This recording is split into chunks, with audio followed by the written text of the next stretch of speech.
What's going on, everybody? Happy Wednesday, and welcome to the DFS Pick 6 on RotoGrinders. I'm Crain, and I'm joined, as I am on every single Wednesday, by two of the best in the business. We got John Daigle, we got Rich Hribar. Daigle, how we doing today, buddy? One time, I'm genuinely going to pay to start this broadcast 5 minutes early because the Crain household is always just a mess. Like, as you're picking up your mouse right now. Yeah, I know, right? I was joking with Devin. I'm like, you got to give like the hand countdown. And then I do that, and just like my mouse ends up on the floor. It's really incredible that they still allow me on shows where there's... It's never normal from the host side, ever. It's true. It really is amazing that like they still let me do this. But hey, it's doing okay. Hopefully the camera laggy issues that we've had the last few weeks have been fixed. I think we may or may not have figured out a fix, and if not, we will blame Reeves. Blame the next guy. Yeah, Reeves, how we doing? Yeah, what's going on, guys? Coming off of a pretty wild week 5, where everyone was throwing their hands in the air and throwing fits because, for 1 week out of the whole season, all the chalk hits and, people were freaking out. Points were crazy.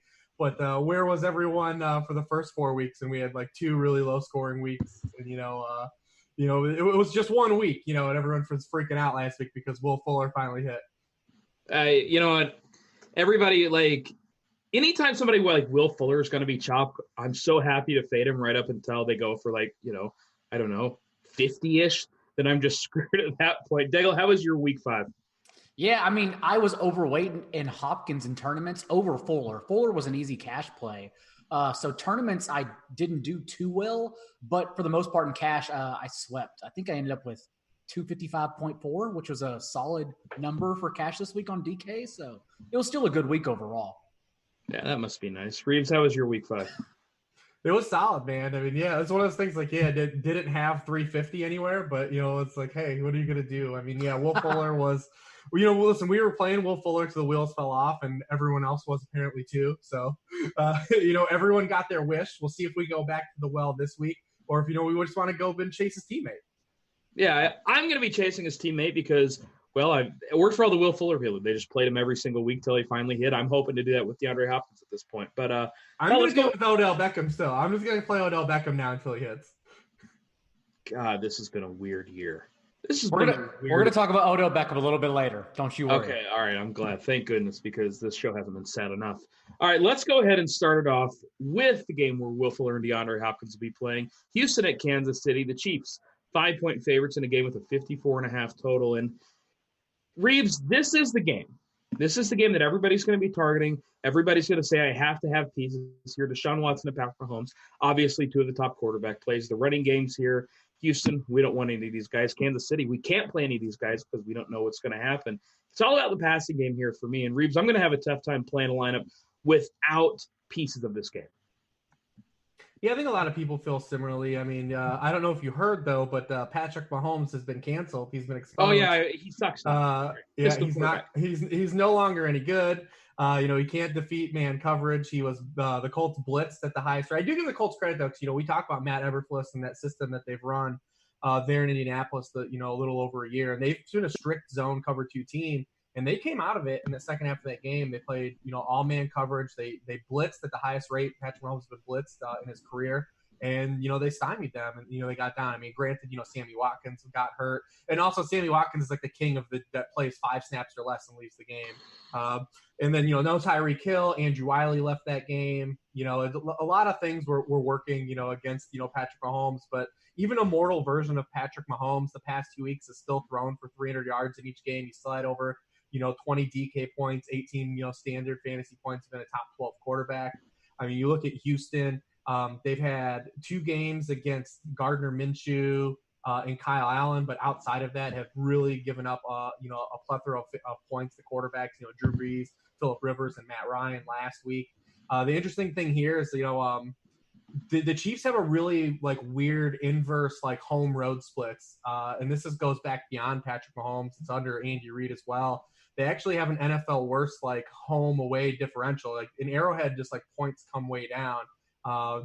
Historically they're 9 points fewer than on the road, and under Andy Reid they're 3.3 fewer points scored at home than on the road, and that's kind of taken over with Patrick Mahomes. He has better splits on the road than he does at home for his career, which is, kind of, not it's against the norm. We talk about Deshaun Watson. He's got another guy that has really inverse splits because he's a quarterback that plays better as a dog than as a favorite, which really is abnormal for quarterbacks as well. He averages 27.4 fantasy points. Deshaun Watson does as a road underdog by 5 or more points. That's pretty unheard of for quarterbacks. Usually people will bring up garbage time and chasing game script, but that's a complete myth for fantasy. If chasing it weekly, you'll get a game that's an outlier and it sticks out. But historically, you want guys playing with the lead and playing with offensive diversity. But Deshaun Watson's been one of these guys. When he has to point chase, he is hammered, for us in fantasy. Yeah, and this is going to be another spot where he's likely going to be having to point chase because he's playing that Chiefs offense. And Daigle, do you have a preference between these two quarterbacks? Oh, as you talked, it's point chasing. They're both so good. Recency bias tells us to go back to Watson after career highs across the board. But I genuinely still think it's a great spot for Patrick Mahomes, especially after a down week that now everyone, as you said, thinks he's just the worst quarterback and prime for regression all year long, as opposed to just a couple bad games. But the issue about this offense is that we are all just waiting around. Byron Pringle obviously spiked 6-103 and a touchdown as Sammy Watkins was injured and left the game, and Tyreek Hill didn't play. Tyreek Hill got in limited practice on Wednesday. I actually think he's trending towards playing, and Byron Pringle's cash game status depends on Watkins and Hill both playing or both their availability in this game.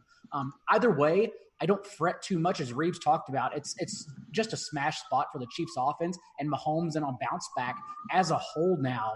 So I still lean Mahomes in this matchup, but the ancillary pieces are what we're really waiting on here. Yeah, so, to me, I think Tyreek Hill is going to play, and it kind of sounds like Sammy Watkins probably won't, which means that guys like Mecole Hardman, Demarcus Robinson, maybe even Byron Pringle are interesting this week. Reeves, when you look at these secondary pieces for the Chiefs, who are you looking at? Well, like I said, we have to see who's going to play. If Tyreek plays, we'll probably get Tyreek, Hardman, and Demarcus Robinson. So Demarcus Robinson's probably going to be in no matter what. He's the guy, and he's going to probably line up against, Lonnie Joyner the most. That's he's a guy to attack. And old 35-year-old Jonathan Joseph can't run with any of these guys anyways. We're not concerned about these. But Hardman's kind of been the guy that's been playing the slot, playing a lot more slot snaps. So, he can fill in for Watkins, who's been basically the primary slot guy. If Tyreek comes back. So we just need to see what's going to happen. Tyreek still kind of sounded up in the air. They said it's basically going to come down to be a true game time decision. I would love for him to go all the way against the gun because people will just forget and not play him at all. If, we get a true game time decision on him, he'll come in under, in what could be a bonanza for us. But if either of these guys don't play, then, last week we just saw Byron Pringle will come in. So the Chiefs have played 5 games so far. They've had a different leading receiver in all 5 games, which is pretty crazy. They're the only team in the league like that. That just shows how Pat Mahomes and what he's been dealing with, but how good he still is too. And is a talent elevator, and his offense as a whole is a talent elevator. So we have to see who's going to be available. But that's kind of where we're at. I think Demarcus Robinson is probably the safest play of the guys outside of, chasing the tournament guys and Tyreek and Watkins. And then, if Watkins is out, Hardman gets the bump. And if Hill's out, then we'll have those 3 guys again, all to play with. But I'm kind of interested in the backfield this week. So we had Damian Williams. Yeah. Of Damian the Chiefs? Yeah. All right. Damian Williams came back last week. Mm-hmm. And LaShawn McCoy didn't even have a rushing attempt. He smoked him in snaps and had 12 touches to 2. He's been pretty ineffective so far, Damian Williams. He has 159 total yards and 43 touches now. But so we're not in the far in the clear, having clear-cut usage here. But the Texans have been really slaughtered in the passing game by running backs. Now they faced a ton of good, receiving backs. That's kind of what Damian Williams is too. That's where his best asset is in the passing game. And we've yet to see that really unleashed. Kamara got him for 7 and 72. McCaffrey got him for 10 for 86. Last week, the Falcons guys got him for 11 and 85 and a touchdown receiving. Leonard Fournette had 4 for 40. Eckler had 7 for 45. The Chiefs can really exploit these linebackers with these backs, and we know that they scheme stuff to their running backs anyways, the passing game. So, I mean, I think that there's some upside here. I mean, obviously you're not playing these guys as cash games, but in a game that's going to go back and forth, I mean, there's some upside here. And based on Damian Williams' snap count and touch count, I think that he becomes really interesting this week. The Chiefs are starting to become like the Patriots for me, where I don't know which freaking running back it's going to be every week. So I don't want to play any of these guys. Daigle, do you like any of these running backs? I'm actually on Reeves with Damian Williams and tournaments. Damian Williams, as he said, played a full practice all week long, came back same as LaShawn McCoy off the team's injury report altogether on Friday, and then outsnapped McCoy and Darrell Williams 35-24. He ran 20 routes to McCoy's 10, and that was second on the team. Damian Williams is basically a 65, 25. I had to do math in my head, and 10 running back to Damian Williams, McCoy, and Darrell Williams right now. And with Patrick Mahomes and the Chiefs offense, that's extremely valuable, especially because no one's like looking high at him right now. Not a cash game play, yes, but in tournaments, I'm in on Williams this week. The Patrick Mahomes, Damian Williams, Tyreek Hill, DeAndre Hopkins. Let's go. Let's do it. Well, let's talk about this Texans side because, Daigle, we had Will Fuller absolutely go nuts last week. I imagine everyone. Oh, God, I'm so sick of the Will Fuller victory laps from people. Like, I just didn't have him, and it didn't work. I had all the Hopkins. So this week, what am I doing? I'm going right back to DeAndre Hopkins because, well, it can't be any worse than last week. Daigle, what do you think about this Houston passing attack? Imagine victory lapping Will Fuller, Christian McCaffrey, and Lamar Jackson when everyone talked about it. Literally, everyone loved them.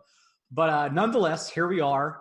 And it's like when people were victory lapping Devontae Adams when he had that big Thursday night game. Yeah, and Mike Evans when he had the big game. It's just like we all played him. Don't worry, guys. But nonetheless, here we are 1 week later, and on the year, Will Fuller, even after having 120 more air yards than DeAndre Hopkins last week, Will Fuller only now leads Hopkins in air yards by 20 because Hopkins has been doing everything he possibly can. The issue is no one has produced around him until last week. So Fuller's outbreak is genuinely best case scenario for Hopkins because now defenses, the Chiefs included, have to be worried about somebody else besides DeAndre on the side. And I think it's just literally best case scenario for Hopkins that someone else did something last week. So now having his salary dropped across the industry on both sites, I'm right back on him in both cash games and tournaments all the way. What about you, Reeves? Are you on Team Hopkins or are you on Team Fuller? This week, I'm Team Hopkins. I mean, it just sets up well to kind of almost where he's squeak wheel. It's funny, he actually had 7 for 88 in that game, which isn't like terrible. But, Will Fuller had the most fantasy points for a wide receiver since Terrell Owens in 2000. And, we talk about regression hitting, it hit in spades. He got it all back at once and made a big difference. He's actually now overachieved his expected, output for the season. That's pretty funny how this works, early in the season. But he was targeted on the highest rate any player has been targeted in a game this year. It just worked out. We talked about Kenny Stills last week. Looks like Kenny Stills he put in a limited practice today, so he could come back. Daigle talked about last week just how maybe those with Kenny Stills being there, he cannibalized some of those deep targets, and we could have that again. But I mean, I think in a game that's back and forth, DeAndre Hopkins is kind of in that squeaky wheel spot, and he's another guy that has gone as Watson goes. Of course, there's some symmetry there as like big dogs on the road. He's averaging 7.6 catches for 112 yards and 22.3 PPR points per game in that same scenario. We talked about Deshaun Watson as a road dog by 5 or more points. So, I mean, it's just a smash spot. I mean, the cool thing about Hopkins is you have to keep paying for him. Like, no one's going to get a freebie like Will Fuller last week where you can get those 50 points and still fit in someone really awesome. At least when we're playing Hopkins, we have to pay for him. So, there won't be that universal clean sweep for everybody this week. I think it actually helps us for Fuller's ownership because everyone's going to chase Fuller now, right? Except the great people listening to this video cast and podcast. But for Kiki QT, I thought he was going to play more, but the Texans actually switched and only played QT on 40% of their snaps because they moved to 12 personnel and played Darren Fells and Jordan Akins for a majority of the time. So if Stills is back, you still go to Hopkins because of regression and because of a salary decrease, but that actually takes away from Fuller's targets as well. So it actually helps out the people willing to roster Hopkins in this spot. All right, let's move over to San Francisco at the Rams. 50.5-point total. The Rams 3.5-point favorites at home. And real quick note that I'm not sure that everybody's seen. Todd Gurley popped up on the injury report. He's currently day-to-day, so we're going to have to keep an eye out for that. Thank goodness I dropped Darrell Henderson in season long today. All right, let's start with the San Francisco side because, Reeves, this is one of those teams that obviously they're winning a lot of games. They're running the hell out of the ball, but much like the situation with Kansas City, much like New England, we don't know what the hell to do with these running backs week in and week out. I understand Matt Breida had the big game. Tevin Coleman is back. Reeves, give me some clarity with the San Francisco side. Well, Coleman coming back actually helped us, I think. It really did. It made it a lot more. It turned a three-headed monster really into a two. I mean, Mostert cleaned up. He still got some snaps, but really was a cleanup. So when Coleman got hurt at first, they basically segregated his role into Jeffrey Wilson took the goal line carries, and then Mostert took the passing down work. Now Coleman comes back. He got that all back. Breida housed that 83-yard touchdown, and he got a receiving target. He's still not the guy getting the carries in that area, the money zone. Coleman came in. They only had one rushing attempt inside the 10, and Coleman got it. But he was in the red zone as well and he had another 19-yard touchdown run in that game. So, I mean, at least we know it's a two-headed backfield pretty much that we could play. And, they lead the league in everything, every rushing category, touches per game, yards per game. It's going to be curious now to see if there's a trickle-down effect now between they lost Joe Staley a couple weeks ago. Now they've lost Mike McGlinchey today for 4 to 6 weeks. And they lost Juszczyk, in that game, Booger's favorite player on Monday night. So, all these things we're going to see if they come into play against a really active, defensive line. But, the Rams have gotten, pretty much shredded the past 2 weeks on the ground. Actually, even longer than that by backfields. I mean, they've allowed 172 yards, 117, 131, one solid game at 83, and 210 yards to opposing backfields through 5 weeks. So we'll see if there's a trickle down there, like if the injury bug kind of catches up to him. Justin Skule has been playing for Joe Staley. He's been a lot better in the run game than the pass game. And an AFF player is going to be playing for Mike McGlinchey, so maybe Daigle knows him. Daniel Brunskill. I do know Daniel Brunskill, yeah. But an AAF darling. Maybe we'll see, a guy like George Kittle have to block more in this game. There's no Clay Matthews for the Rams side. I mean, I think that the Rams would definitely trade not having Clay Matthews for no Juszczyk, McGlinchey, and Joe Staley. I think that they would definitely agree to those terms before the game. But the 49ers are what you said. They're a complete sum of parts offense. Really, we're looking at Kittle, and then you can dabble for Breida or Tevin Coleman, but the touches are going to be split. And Breida's a guy that probably has limited touchdown upside. Okay, so there's just a ton of guys and a ton of moving parts with San Francisco. That's what you're saying. Daigle, what do you think about the San Francisco side? Genuinely, there's just a bunch of moving parts. And yes, it does suck. They missed they are now playing with their left tackle, right tackle, and fullback, as Reeves said. But this is still a team, as he hinted on, that leads in run play rate and what we look to one run play rate in one score situations. So they're still going to run the ball. They're going to find a way. I think they moved Ross Dwelley, their backup tight end, into the backfield to help out with blocking.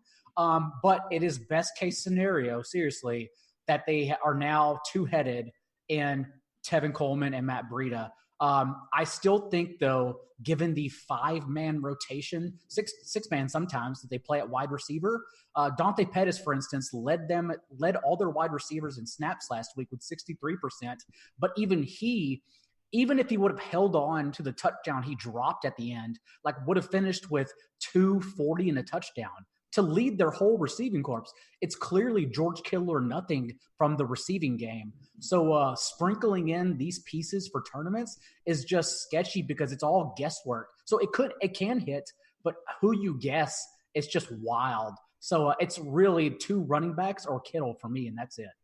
Yeah, I mean, to me, it's just Kittle. That's the only guy I'm messing with this game. I don't see Reed need to play the other guys. But the Rams, we're waiting on news right here because Todd Gurley, late addition to the injury report, and this is going to be something to monitor because if he misses, all of a sudden Malcolm Brown becomes interesting. Darrell Henderson, maybe he's finally unleashed in some capacity. Reeves, what do we think about this Rams side? Yeah, it's interesting. It's interesting too how they approached that game Thursday. I thought coming into last Thursday that was kind of be like a telltale spot where they would give Gurley a reduction. He had played a season high 67 snaps in that Bucs game, even though he only had 5 carries. He did have 11 targets, but didn't come off the field. And then they played 4 days later. I was like, well, this is the spot where they're going to take their foot off the gas with Gurley and, get back to some Malcolm Brown. And he played 93% of snaps. He had 18 touches. So that was like a signal to me. I was like, all right, well, they're not worried about his knee.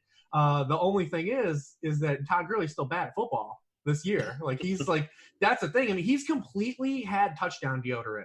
That's it. The pass, I mean, he hasn't gone over 70 yards from scrimmage since week 1, but he has 4 touchdowns the past 2 weeks and has been playing all these snaps. But it was kind of a week to kind of get off of him a little bit still, too. I mean, San Francisco's only allowing 95 yards per game to opposing backfield. That's second in the league. They haven't allowed a running back to finish in the top 30 in scoring yet in any week so far this season. I mean, their D-line is really good. And this Rams interior offensive line is a problem for Todd Gurley. Todd Gurley's lack of explosion is a problem for Todd Gurley. Todd Gurley's lack of involvement in the receiving game is a problem for Todd Gurley. And now his quad or thigh is a problem for Todd Gurley. I don't know if I'm going to be ready to get on board. If we catch a freebie where Gurley's just out, I mean, obviously we're going to take advantage of it and take advantage of touches.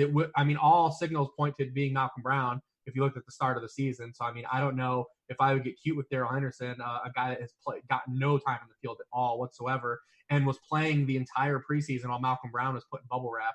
I don't think I'm going to be going that far down the well. I think it'll be Brown. But this was an objectively bad spot for Gurley coming in to begin with because all he's been doing is falling into the end zone. All right, so Daigle, are you looking at the passing game here then with the Rams? Yeah, it's just a tough spot overall. Like, the Rams have had issues pass protecting from the beginning, and now they get a top 10 pressure rate Niners defensive line that we just saw absolutely like stonewalled and murdered the Browns, who are just as bad at pass pro.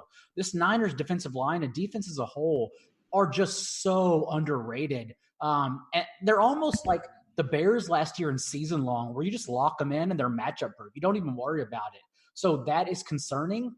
But, if you have to choose one, it depends because we need to wait. It's really a wait and see week. And it's not like a hard wait and see. It's more of a Friday wait and see. And you can plug in your lineup from there. Because if Brandon Cooks, who's dealing with a concussion, is now out, I think it's less Josh Reynolds and more 12 personnel with Gerald Everett, who they've gotten involved the past 2 weeks. And it's still so cheap across both sites, despite the fact that the past 2 weeks alone, his routes run per game has jumped from 37 per game to 23 in those first 3 games he played. Like, they're finally making a concerted effort. And remember, when they drafted Gerald Everett, that was Sean McVay's first ever pick in the 2017 Rams regime. And then he even called Everett personally and told him, like, you're my Jordan Reed. He comped him to a pass catching tight end. And I don't want to jump on it too quickly, but I get the feeling I really think it's happening finally, because it's happening. I really do think it's happening. And so whereas last year they played Josh Reynolds on 93% of their snaps in the 8 games that Cooper Kupp missed, I actually think we look to Gerald Everett in this spot, whether Brandon Cooks is out or not. But if he is out, it helps us out a lot. Yeah, Gerald Everett just 3.6K over on DraftKings, somebody who would, provide one hell of a value over there. Reeves, are you looking at the passing game here? Do you have a preference between Woods and Kupp? We don't know whether Cooks is in or out either yet. Yeah, I mean, last week was the first week. So, like, the Bucs game was a game where they dropped back 68 times. Like, there wasn't, like, a clear tell for Everett. Last week was a tell because they played a lot more 12 personnel. He's so cheap, he's hard to ignore. The matchup isn't great because the 49ers are built on, like, small, fast linebackers. I mean, Fred Warner is 236, Quan Alexander's 227. Like, they're built to defend linebackers, and they're allowing a league low 3.9 yards per target to opposing tight ends already. They're really built to defend the tight end well, but, like, he's so cheap and they're going to throw. It's going to be hard to ignore. If he's going to be on the field and they're going to play more 12 personnel, which is I think that they would try to do anyways to slow down this pass rush a little bit. Goff has always been one of these guys. Like, we talk about him. He's like the Drew Brees, Ben Roethlisberger type guys. Like, he just plays better at home. He puts up better fantasy points at home. Even though he's been under pressure this year, he's 4th in highest pressure rate in the NFL. He still has hit both times at home. He's been a QB1 in every one of his home games dating back to last year except for one. We just kind of look for him always at home. Their games typically go over at home. We're looking at him. It's not a great matchup, like John said, because the 49ers are 4th in pressure rate, and he's 4th highest in pressure rate as a quarterback. So the 49ers are probably going to get home here. everyone else has against them. So why wouldn't they? Cup's been kind of as binky, on third downs, and because the pressure's been coming, Cup's got 4 straight 100-yard games. He has 12 or more targets in each of the past 3 games, 9 or more catches in all those games. Bob Forrest is actually pretty interesting, though, because his expected points, he's way lagging. He should be right around the RB7 in expected points, and he's like floating around the RB22. So, or the wide receiver 22. So, there's going to be some recourse for him. And we had it a couple weeks ago against the Bucks, and then last week it kind of fell back off. But, if Cooks doesn't play, he's going to be another guy that's going to get a bunch of targets. How real is this 49ers secondary? Do we know yet? I hate to keep saying, we'll just see. We keep giving them another week and see when they're tested. This next game is their biggest test. But, Landry had 4 for 75, Odell 2 for 27. They did nothing. There's going to be a point where we have to stop making excuses for the 49ers defense and accept that they're good. Maybe it'll be this week, but I'm still interested in Kupp for sure, just based on the volume he's getting and, how he's just being used by Goff. It's going to be really hard to get away from him. And this is the first week they finally hiked his price. He had been so cheap for the whole first month, and no one ever messed with his price. And I still don't think they made it high enough. All right. I know every AAF player, but I had to think about Bob Forrest for a second. That almost threw me for I know. a I was like, Bob Forrest. I'm like, I don't know a Bob Forrest. And then you said, the top 30 RB, and I'm like, I really don't think there's a Bob Forrest. I blew it. Yeah, no, you had it, man. No, it was good. It was smart. No, it just shows we're a bunch of smos. That's all it is. All right. Let's talk Atlanta and Arizona, because we are contractually obligated to discuss an Arizona Cardinals game. It's a 51 total. Atlanta's 2.5-point favorites on the road. And Daigle, as we saw last week, the Atlanta defense, not the greatest defense in the world, giving up 1 billion points to the Houston Texans. Now they get a Cardinals offense that seems to be clicking a little bit more. Kyler Murray finally starting to run a little bit at, 9 or 10 carries last week. David Johnson, of course, a phenomenal play, especially in PPR every week. Daigle, what do we think about this Arizona side? Reeves mentioned last week that the Cardinals hill all when we talked about the Bengals and Andy Dalton. But genuinely, both of these teams hill all. This is the hill all game. This is the hill all bowl, honestly. And now we have Kyler Murray, who, as you mentioned, is running more, playing with what we think on Wednesday at least may be his full set of receivers back, because Christian Kirk and Damiere Byrd, who was actually leading in snaps among this group of wideouts before he got injured, returned to practice. And so we're going to get Fitzgerald, Kirk in the middle, and then your Damiere Byrd and Keyshawn Johnson back on the outside. So we're getting full-scale Cardinals. You don't need a rocket scientist to tell you if David Johnson's out, you go 100% Chase Edmonds. We're not here to do that. You already know that. You shouldn't be watching this show, honestly. You shouldn't be playing DFS if you're not going to play Chase Edmonds. But for the receivers, I think you just go back to Larry Fitzgerald, because that's the guy that was being concertedly used on downfield targets whenever Christian Kirk was in the lineup. They would use Christian Kirk underneath and pepper him with targets underneath. But Larry Fitzgerald, they were scheming 20-plus yards downfield. He was being used differently despite his 63-year-old age. So I like Fitzgerald as a tournament play, not in cash so much. Rich might have something else to say about that. But I like Fitzgerald in tournaments. You have to love Kyler because this game is just going to be the ultimate shootout, because both offenses are quietly being efficient. It's just that their defenses are historically bad. Yeah, and, you mentioned Kyler. I don't think you have to pair him with anybody. With the running especially, I think you can play him, especially with how he spreads the ball around. I don't think if Kyler goes off, it necessarily means that one of these wide receivers are putting up a slate-breaking score. Reeves, what do we think about this Arizona side? Yeah, I do have to give them a little credit, because they came out of the horizontal raid last week, after the 3 weeks of downtrending for Kyler Murray. He actually had a 10.2-yard ADOT, which is the highest since week 1. So it's nice to finally see him actually move the ball downfield again. So I'll put a pause on the horizontal raid. I'll give him a reprieve. That's too good of a name, man. You got to It really is. Everyone's using it. It's fantastic. Yeah. Mm-hmm. But the one thing they got to start doing is putting the ball into the paint. It's starting to get really frustrating. They've scored a touchdown now on just 31.6% of their possessions inside of the red zone. That's ahead of only the Dolphins so far. They've kicked 7 field goals inside the 5-yard line this year. The next highest team has 2 on the season. We got to get some touchdowns, because it's really hurt Kyler Murray, and Kyler Murray's mitigated it because he's finally started to run these past 3 weeks.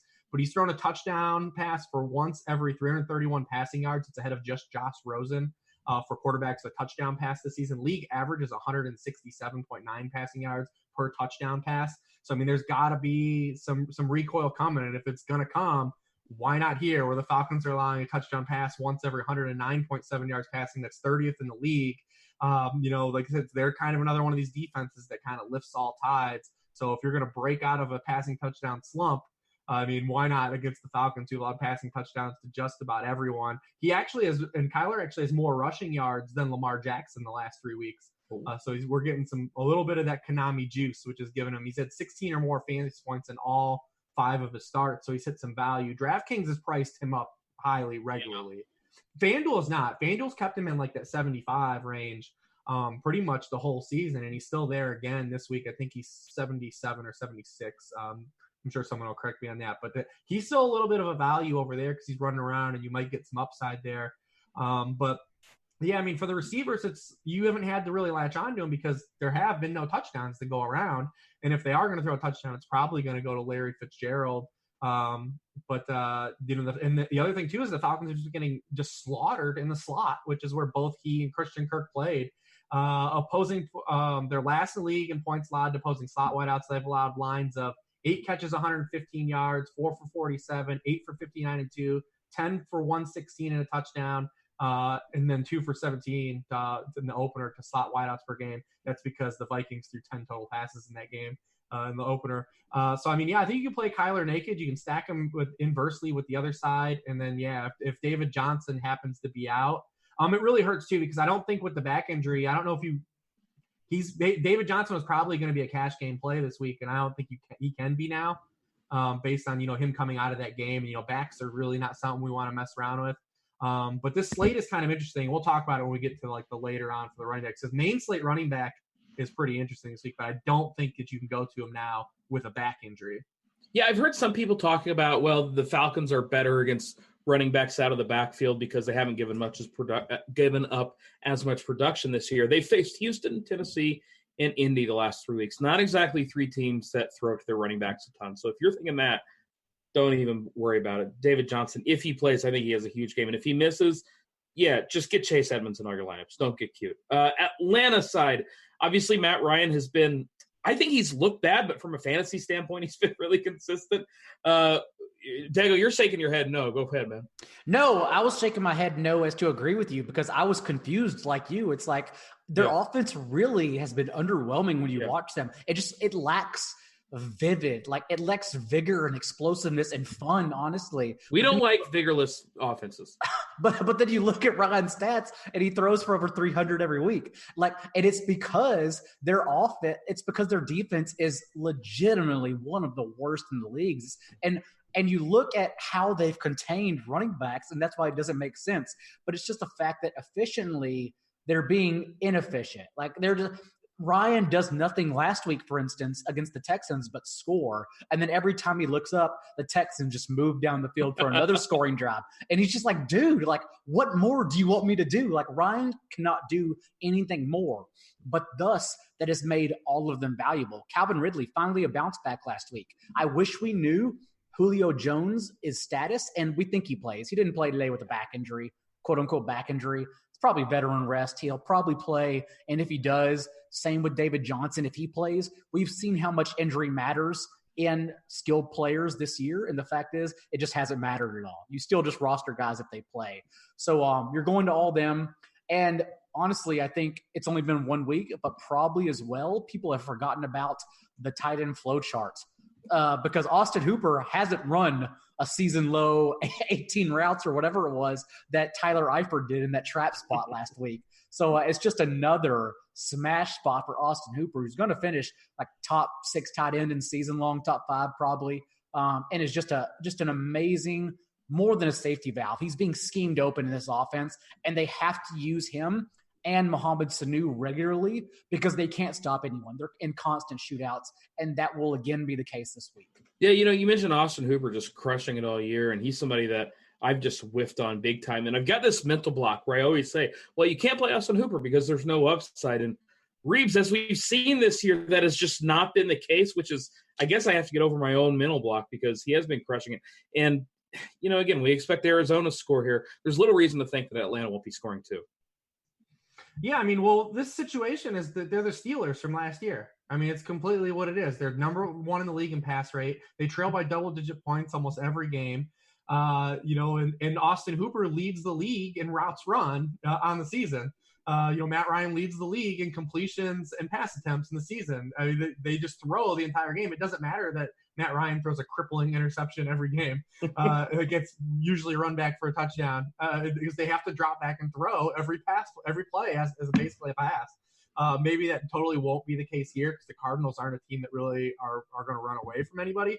But the team probably objectively can't run the football anyways. I mean, Devontae Freeman is averaging just 3.7 rushing fantasy points per game, kind of staying afloat. I mean, what we're worried about, though, is the difference between this and like something like the Steelers of last year is there's a far wider usage tree than what we had at Pittsburgh last year. And it's really like affected, especially the wide receivers because they're getting so many ancillary dump offs these past few weeks. Cooper, Sanu, who has 5 or more catches the past 3 weeks. And now Devontae Freeman, who the past 3 weeks, I've seen his receiving, work rise. We're starting to see like a lot of these passes go underneath. I mean, Julio was at 24% of team targets through 3 weeks, just 14% of team targets over the past 2 weeks. But we talked about it with Ridley when we talked about that Houston game last week. I mean, you don't fade anyone in an offense that's just throwing for this many yards. Like you just keep going. Well, it's eventually going to find you. And it finally found Ridley last week. There's going to be some oscillation that goes back to Julio Jones this week, and we're getting the final week without Patrick Peterson before he finally comes back. I mean, we're not going to avoid the Cardinals defense when he comes back, but we like that he's not there again for another week.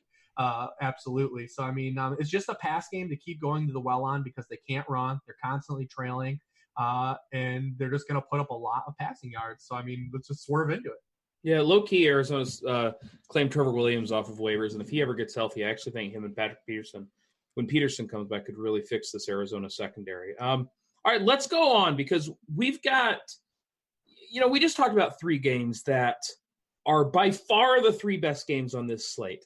And I think we're going to see a lot of ownership this week concentrated around these games. But, of course, if you want to differentiate in tournaments, last week you didn't have to because all the chalk went off. But normally you got to differentiate a little bit.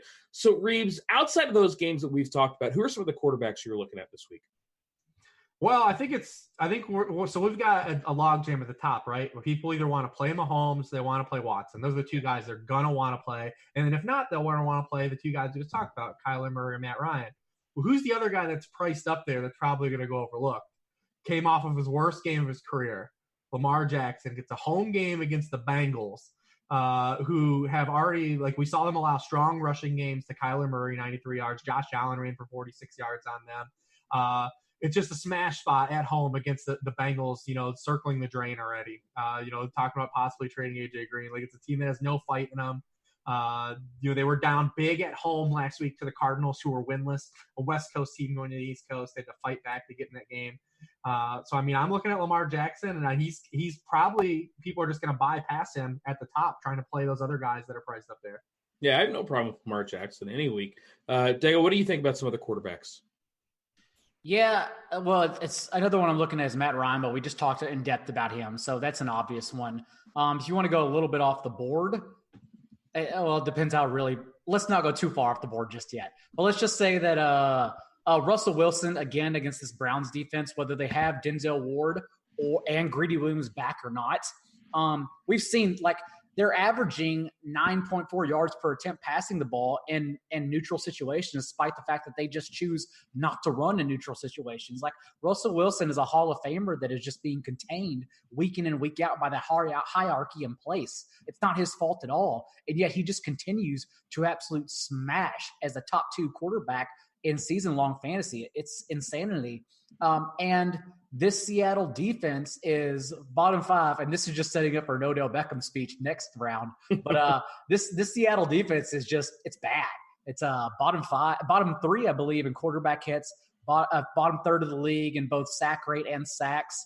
And if Baker answers, because there's no need for Cleveland offensive line to be better. Like they have to be average. I admit that, but they're not playing San Francisco defensive line anymore. They're playing a much worse defensive line. And so if Baker answers for whatever reason, then that forces Seattle to once again start throwing the ball. And who doesn't want to play a top 3 quarterback every week at less ownership? Not me. And so I don't mind going right back to Russell Wilson. Dude, you're going to get me thinking about Baker all freaking week now. Like I almost went off the board and said Baker. I didn't want to go too deep though. Yeah. And I'm looking like, man, I can play him at 5.5 and I can play Exactly. Hey, I have fantasy beef too with this Russell Wilson, Patrick Mahomes thing. Let's hear it. So like Patrick Mahomes finally had like 2 down games and everyone's come out of their trees like the regression. Here it is. We told you. Everyone's like, told you it was going to happen. But those same people were saying Russell Wilson was going to regress, and he's still lighting it up with like a 7.7 touchdown rate. Everyone wants to come out and wave their hat at the calling the Patrick Mahomes regression, but everyone's just ignoring that. Everyone said the same thing about Russell Wilson. He's still popping off on throwing 4 touchdowns on 23 pass attempts. Well, if it makes you feel better, I was wrong on Russell Wilson and right on Patrick Mahomes. So I'm like the opposite of the group yelling right now. We're all yelling when it comes to Baker Mayfield. Yeah. Like that guy, man. All right, let's talk some running backs. And Daigle, you mentioned earlier that you thought it was a really interesting week for running backs. So talk to us about some of your favorite running backs this week. Reeves mentioned that, but I nodded my head. That's hard. What I mean. I mean, let's say it was such a good head nod. Well, I thought you said it. There are 2 interesting positions, though, because one, last week, we didn't have a total over 50. And so it's like, okay, like we have all these similar totals. One's going to go over. Why would you concentrate ownership to one game when they're all similar? And we all love the Texan games, obviously. But this week, 3 totals over 50, a lot of interesting spots. Injuries will still play themselves out. But the fact is, we just don't have Christian McCaffrey on the slate. And that makes everything already unique. Like that already is going to divide the conquer versus the conquered. Just because like if you're paying attention and you are doing this correctly, you're going to make the right plays just by not having obviously the best player on the entire slate weekly on this slate. So I just looked to in his spot. I played him last week in cash, and a lot of people have been playing him all season long despite his injury woes. But I think we can just go back to Leonard Fournette atop the list because, yes, we were concerned about injuries beforehand. But remember, as Reeves was saying, as I was saying in the preseason, the injury he came into the year with from last year was totally indifferent. It was not the same thing that he battled throughout his entire career, and thus it didn't matter. And we're seeing how much it matters this year. Not at all, because he still continues handling over 95% of their carries, over 95% of their targets and route run. The dude is on the field every single spot. And now against the Saints defense, who we still don't qualify as that good, there's no issue in going right back to Fournette, cash games and tournaments this week. See, I just can't help but think he's going to be injured during a game soon, but maybe that's it's probably when I just touted him, actually. Yep, this seems to be the week. Reeves, since you were the one that actually made the comment about running backs being interesting this week, who are you looking at?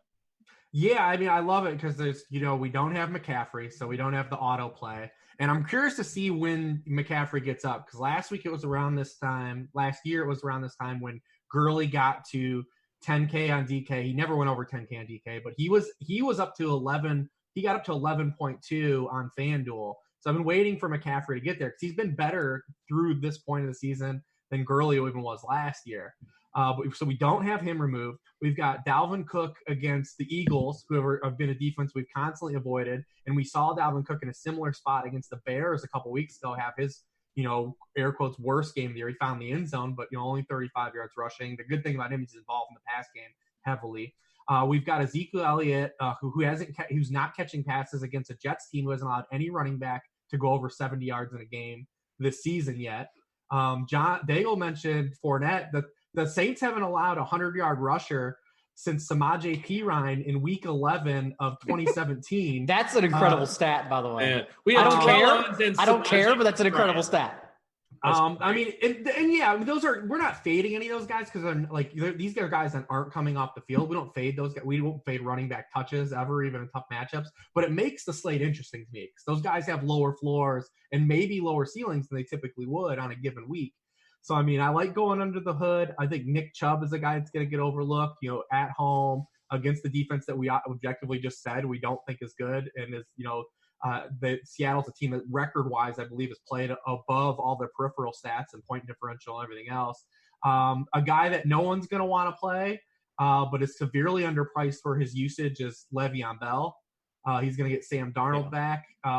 He has 60.5% of the Jets' offensive touches this season. It's the highest share of any team touches for a team this year. I wish it wasn't coming off of a game where we saw Aaron Jones score 4 touchdowns on the Cowboys, though, because, a lot of people are going to see that and just, kind of go to that. The Jets' offensive line, though, is still a major obstacle. He's just a pure touch play. And then Mark Ingram was in that same matchup we talked about. Lamar Jackson is just in a dynamite spot because the Ravens are banged up at receiver. Mandrews is dealing with like his 17th injury of the season. He has his combined yards the last 3 games are lower than the yards he had either of his first 2 games. Marquise Brown's now dealing with a couple injuries. The Ravens are first in the league in rushing yardage differential than their opponents, plus 102 yards. The Bengals are 31st in that same category. The Bengals have allowed 838 rushing yards so far. It's the most by a team through 5 games since the 2012 Saints. And then 41% of the yardage allowed by the Bengals comes via rushing. So it sets up well for Mark Ingram. I mean, he's never a guy who can play in cash because he doesn't catch passes, but he's got multiple touchdown upside in his range of outcomes. And 100 yards, I think, are probably almost close to a lock. Because we talked about the Bengals last week when we talked about the Cardinals, a team that couldn't run at all season, came out and had their best rushing game of the season, even when you remove Kyler Murray, and just look at what the backs did. Chase Edmonds and David Johnson did rushing in that game. A team like the Ravens is going to run all down the throat of Bengals. Put it this way, via Ryan McDowell's Twitter account, the Bengals have played 5 games, and they've allowed 6 RB1s. I think that tells you everything you need to know. By the way, quick thoughts, though, because Leonard Fournette, I think, was a given, despite Reeves' mean stat that just threw me under the bus. I'm still going to play him in cash, by the way. I love fornication. But quick thoughts, because Kenyon Drake's underpriced and is the only good matchup of the year. Do you have any thoughts on Kenyon Drake at all? Sure. Why not? I know they just said that. Sure, why not? That was Kenyon Drake. I know they just said Mark Walton was going to be more involved going forward, but they did say that. It's going to start getting more of the touches. What about the running back on the other side? Bill Callahan wants to run the ball. He's the favorite. Come on, let's FanDuel. I was looking for that game on the show sheet today. I swear, I'm not kidding. Super Bowl. 3 minutes ago, I was sitting here looking at that game, and I'm like, I just should have put this on there. We should have talked Washington, Miami, and made sure we had no. So that game has literally 2 outcomes, right? Like either both teams are fun bad, and it's the best possible outcome they both can have, or both teams are just terrible, and Washington's a little less terrible, and they win 20-13. Preston Williams has a 29% target share going into this game in a smash spot, and absolutely no one's talking about it because no one wants to watch this dumb game. I want to talk about a guy in this game, though. Do it. Scary Terry? Dude, Terry McLaurin. Now that Case Keenum's starting, man, we've got some upside. Dude, Terry McLaurin is really good. And I don't ever just drop the hashtag analysis really good. So he only had 3 catches for 51 yards last week against the Patriots. But like Scott Barrett said, it was only the 3rd time since Stephon Gilmore has been a Patriot he's allowed over 50 receiving yards to a single receiver in a game. He's really good. He did that with Colt McCoy. Now that we get Case Keenum back, there's a little bit more of a ceiling, a guy that's willing to take more chances. And then the matchup is good. The Dolphins are 22nd in points allowed to opposing wide receiver ones this season. So, he's a guy that his pricing hasn't caught up because he got hurt after his surge. He got hurt and then came back last week for a 3 for 51. So, I'm in on McLaurin. Yeah, it's weird because I used to think of Xavier Howard as one of the few really good shutdown cornerbacks, and he just hasn't been good this year. Amari lit him up, a few other guys have lit him up. He just hasn't been good. So I hope Xavier Rhodes as well. Xavier Rhodes is getting really overrated this year. Xavier Rhodes has been overrated for 3 years. That's fair as well. Yeah, but Xavier Howard, I always thought was really good, and he's just been getting freaking roasted week in, week out. This whole team's just quit. He's got the stink on him, bro. The stink. It's true, man. Miami, you go down there, whoo, boy. Yeah, and I hope that people look at Terry McLaurin and that $6K price tag, and they go, I don't know, I just can't pay that, because that seems like an absurd price for Terry McLaurin in a game with a 41-point total. And for me, I'm going to roll him out there on a few teams. Who are some other wide receivers you're looking at this week, Daigle? I already mentioned one, Preston Williams, but we can go ahead and get a group chat going here. We're not going to go back to Michael Thomas. But what about now that Sam Darnold's under center and we have air yards back on this offense that may actually protect him? What do we think about Robbie Anderson? Because we've just been kind of sitting around Robbie Anderson. Like Jamison Crowder in week 1 with Darnold just had a 41% target share. But again, against Buffalo, who we now know and we thought at the time even was one of the best defenses in the league and holds everyone underneath because man-to-man along the sidelines, like you can't – Levi Wallace and Tre'Davious White, you just can't throw against them. So we haven't seen Robbie Anderson with a comparable quarterback in 5 weeks now. And so dabble in tournaments, sure, but like Robbie Anderson's price specifically on DK, like he's gone all the way down to 4K, and this is a guy that has reached 7K in the past before. So I just think it's just a really cheap option, and he only needs, now that he has the face of the franchise back, he only needs like 2 targets to hit, and then it's game over. Reeves, are you throbby for Robbie? I'm a little scared just the whole situation, just because I'm inherently I'm down on quarterbacks that come back from multi-week absences. Like I've always been that way, and have talked about this before in the past. So I'm not expecting like a big bounce back game for Darnold. And he had like a legit sickness that like where people shed weight, and I need to get some of that mono. What's that? I need to get some of that mono. I need to get me some mono. That's a real sentence that was stated. And then the matchup was also objectively tough. I mean, Dallas is 5th in the league against opposing left wide receivers, where Anderson runs a little over 60% of his routes. He would get Byron Jones, yeah. Yeah, I mean, it's a little tough. I mean, I have no pushback, though, on taking like a 4K like shot, though. Because like Daigle said, I mean, if he catches 2 of 7 targets or 3 of 7 targets and 1 is a 60-yard touchdown, that's enough. I mean, I'm not someone I talk about these matchups and we use them as part of our analysis, but I never go overboard with the cornerback analysis. Like it's never something that completely moves me off of a guy, because the wide receiver position is inherently variant, and when you have a guy that already runs his routes and gets his targets in a high variant fashion like Robbie Anderson, you're only talking about a couple plays anyways. And he can totally get shut down the whole game. He's one of those guys that can literally have 20 yards through 3.5 quarters, and people can take their victory laps. And then he has one that just, hits for a long touchdown or something like that. So, I mean, there's very few guys like I circle and I'm like, I'm going to fade that guy because this guy, Byron Jones, is a very good player, but he's not one of those guys on my list. But I am a little bit just skeptical of the whole Darnold coming back from a month of mono. And being able to just like come back in spades without Chris Herndon now, as well, as we all just erupted when we saw the news. He pulled his hamstring Friday. He wasn't even practicing with the team. Like he was just running routes by himself. And we found out Wednesday. How does that happen in 2019 with like 13 beat reporters assigned to every team? How does that happen? The Gurley thing's the same way. They play on Thursday. That's true. Yeah, that's aggravating. That's annoying. Finding out now. Yeah, it's very strange. Reeves, do you have one wide receiver that you're kind of looking at also that we haven't talked about? I mean, there's a couple interesting guys. I think the Vikings guys are interesting again. Now we've seen that they're actually willing to throw. This matchup is tailor-made for Stephon Diggs for what it's worth. Yes. Yeah, his price has dropped so far on both sites. I mean, he's 59 on DK, 58 on FanDuel. The Vikings were in a spot similar as a couple weeks ago against the Bears, where they were in a pass funnel situation. The only difference is the Bears are not a pass funnel because they are good against the pass as well, where the Eagles are not. Kirk Cousins threw 36 passes in that game against the Bears, and Diggs did hit in that game for over 100 yards. But the Eagles' back end is just nowhere near as good as Chicago. So if we can get 36 pass attempts against the Eagles, I think we're in business for both these guys to kind of hit.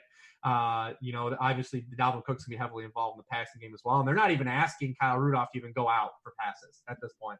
So it's just really like a 3-man game in the pass game. So, I mean, there's enough targets to go around, I think, for all these guys to report with double-digit targets. Diggs has kind of touched them up, too, the last 2 times he's played them, for good games. So, I mean, he's there. I mean, Thielen got his price bumped. But, yeah, I mean, Diggs is kind of, I think, in the squeakiest wheel spot now in a game where they're going to have to throw. So it could oscillate back to Diggs. I think I got fallen in love with oscillate on the show. But I mean, the Vikings are on another spot where I think Diggs is just too cheap right now. I wish we had Deshaun Jackson on the other side, because the Eagles offense is clearly stunted without him in the past 4 games really. But yeah, just Kirk Cousins We didn't have it on our run sheet for sneaky game stacks, but if we did, I was going to mention playing Cousins, and you could even stack them with Dalvin Cook, honestly. Yes, like the toughest matchup to date Cook will face, but Cook passed Diggs and targets just last week. He now leads him 24-23 on the year, and like no one's going to play two guys, one quarterback in a great matchup, and the other running back getting every single touch for his backfield as a game stack. But that's a pure, like every single touch, account for every single touchdown on that offense game stack.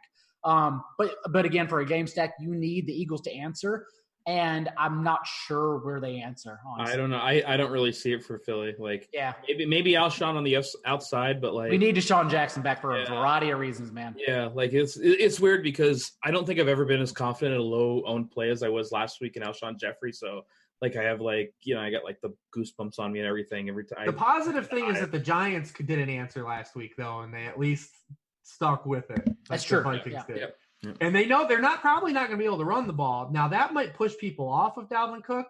But I mean, he has at least 6.7 PPR receiving points in 4 straight games. The Eagles are awesome. They're 3rd in rushing points allowed to backfields, but they're 22nd in receiving points allowed to backfield. And the Vikings have the second highest target rate to running back on the year. Yeah. So I mean, there's receiving upside still for Dalvin Cook. That makes him more of a DK play than a FanDuel one.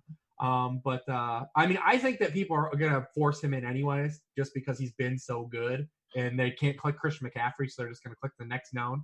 I'm not sure because I think everybody's going to try and kind of play, Julio. I think Hopkins and Fuller both get ownership. I think you're going to be surprised at Dalvin's ownership. Do you have a main slate running back projection? Right. I mean, the projected ownership. Yeah, the projected ownership on him is 12%. Okay, well, we're in business. Really? We're in business. Who's the highest then, Zeke? I don't know. I haven't sorted it by that. Hey, sorry. I'm putting too much pressure on you here. I bet we got Fournette at like 30%. I bet it's Fournette, dude. Yeah. Okay. Fournette at 30%. And again, as you mentioned, I'm glad you said that because that gets me on Fournette in tournaments. As McCaffrey, you just play him across the board anyways. But Fournette, I cannot imagine going away from cash given his usage. Yeah, we've got Zeke at a pretty high number too. Zeke's actually projected to be the highest one at 33%, and I have no interest whatsoever in Zeke, which means that he's definitely going for 50 this week. But guys, we got to get off here. But first, Rich, we have a request in the chat. They want to know if those are video game characters on your shirt. I got some 8-bit Marvel characters on my shirt here. Looking good as always. Daigle, are those? Is that an Adidas logo on your shirt? No one asked that in the chat. You're lying about that. I didn't want you to feel left out, man. No, it's just a hoodie. It's just black on white. I'm fashionable. Not really. You're dude. That's the fashion, man. You don't have to make it look like. If I was looking at a runway, I would expect to see Daigle's outfit more than I would Hribar. I prefer the St. Louis arch, to be honest. That's the best.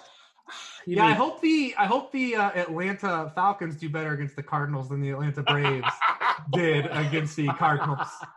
Oh, that is just a perfect way to end the show. I want to thank everybody for watching. Make sure you stay tuned. We've got the Pro Football Focus show with Daniel Kelly and Britt Devine coming up next. For Rich Hribar, for John Daigle, I'm Eric Crain. Thanks for watching, everybody. See y'all later. Peace.